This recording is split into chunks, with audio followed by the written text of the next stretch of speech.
আমি ছোটবেলা থেকে বিভিন্ন ধরনের প্রযুক্তিগত কাজ করতাম, ছোটখাটো জিনিস তৈরি করতাম। রাস্তায় নয়, উত্তাল ব্রহ্মপুত্রের জলে ছুটে চলছে ইতালিয়ান ল্যাম্বরগিনি। আর এই অসাধারণ ভাসমান গাড়ির নির্মাতা ১০ম শ্রেণীর ছাত্র রাহাত খন্দকার। প্রথম দেখায় যে কেউ হয়তো ভাবতে পারেন এটি ইতালিয়ান ল্যাম্বরগিনি, যা নদীর উত্তাল স্রোতে এঁকে বেঁকে চলছে। ভেতরে রয়েছেন চালক ও যাত্রী। ল্যাম্বরগিনি থামলেই ভুল ভাঙবে। এটি আসলে রাহাতের বানানো স্পিডবোট। পুরনো প্রাইভেট কারের ইঞ্জিন, ফাইবার ও লোহার অ্যাঙ্গেল দিয়েই বানিয়েছেন কাঠামো। রাহাত আমাদের গর্ব, মানে এইটা তৈরি করে সবার মুখ উজ্জ্বল করছে, আর ওকে নিয়ে আমরা সবাই গর্ব করি। আর এটা গর্ব করারই কথা, কারণ এরকম গাড়ি আজ পর্যন্ত আমরা কখনো দেখি নাই।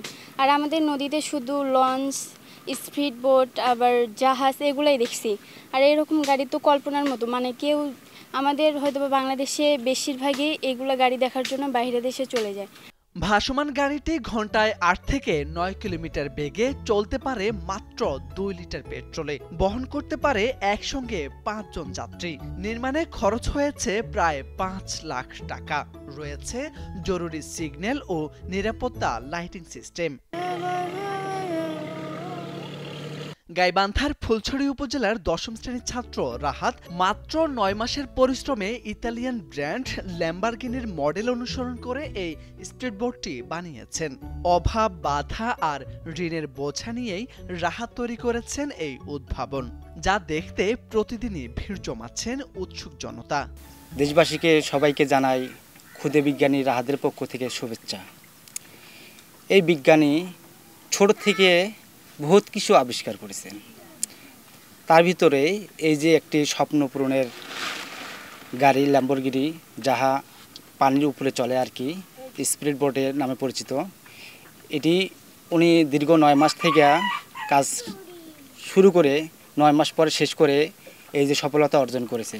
পরিবার ও স্থানীয়রা জানান, এমন প্রতিভাবান ছেলেকে সরকার আর সমাজ যদি সহযোগিতা করে তাহলে একদিন দেশের নাম উজ্জ্বল করবে।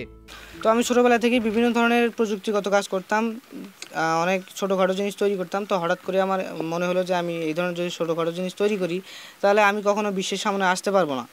তো আমি সিদ্ধান্ত নিলাম যে আমি যদি বড় কিছু করি তাহলে আমাকে দেশও চিনবে, এবং আমি দেশের জন্যই যদি কিছু করতে পারি তাহলে দেশের জন্য মঙ্গল হবে। তো আমি সোশ্যাল মিডিয়ায় একদিন দেখলাম এই ধরনের একটা জিনিস বাইরের রাষ্ট্রে চলতেছে। তো আমি ওইখান থেকে আইডিয়া পেলাম যে না, এই ধরনের জিনিস কেন আমাদের বাংলাদেশের লোকেরা বাইরে গিয়ে চলবে। আমাদের বাংলাদেশে যদি আমরা এই ধরনের ব্যবস্থা করতে পারি তাহলে আমাদের বাংলাদেশের লোকেরা কম খরচে বাংলাদেশে সেই ধরনের আনন্দ এবং সেই ধরনের মজা নিতে পারবে। তো তার কারণে আমি এটা দেশে তৈরি করি।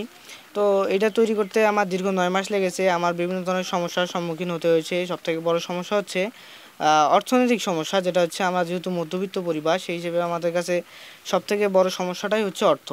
রাহাতের ভাসমান ল্যাম্বরগিনি শুধু একটি স্পিডবোট নয়, এটি এক কিশোরের অদম্য স্বপ্নের প্রতীক।